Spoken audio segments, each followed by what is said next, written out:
In the Bay of Bengal, there is an island almost no outsider is allowed to visit. It has beaches, forest, coral reefs, and a small community that has lived there in isolation for generations.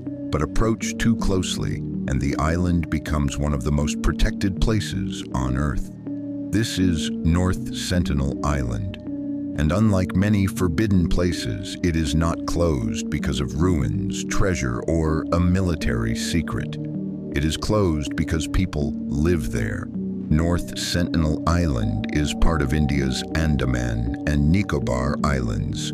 From above, it looks peaceful, a green island surrounded by blue water. But the people who live there, known as the Sentinelese, have chosen to remain separate from the outside world. Very little is known about their language, their daily life, or their exact population, and that is the point. For decades, Indian authorities have followed a policy of limited contact and protection. The aim is not to force the island open, it is to leave the Sentinelese alone. That protection exists for two reasons. The first is obvious.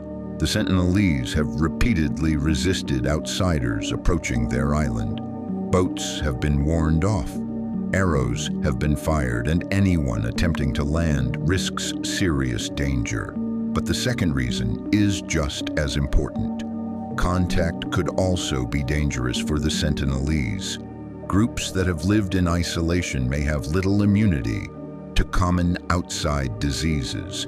A visitor carrying an ordinary illness could cause devastating harm. So the island is protected not only from outsiders, but for the people already living there. The world was reminded of this in 2018. An American missionary named John Allen Chow traveled illegally toward North Sentinel Island with the aim of contacting the Sentinelese. He paid local fishermen to take him near the island. He tried to approach by kayak, and he was killed after attempting to make contact. His death became international news. But it also raised a difficult question. Who was really in danger? The outsider who ignored the warnings, or the isolated community that had made it clear they did not want contact? To many observers, the answer was both. Chow's visit put himself at risk, but it may also have put the Sentinelese at risk of disease and unwanted intrusion. That is why North Sentinel Island is so unusual. Most places become famous because people go there. This island is famous because people are told not to. There are no tourist tours, no guided visits, no proper travel experience to buy. The mystery exists because the boundary has mostly been respected. From time to time, distant monitoring is carried out.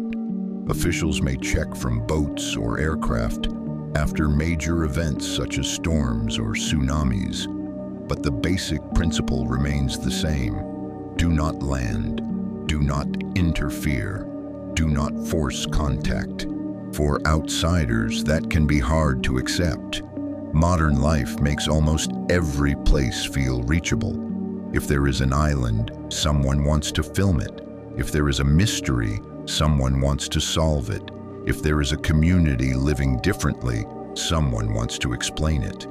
But North Sentinel Island challenges that instinct. It asks whether some places should remain unknown, not because they are hiding something from us, but because they do not belong to us. The Sentinelese are not a puzzle to be solved. They are a living community with the right to remain separate, and that may be the most important part of the story.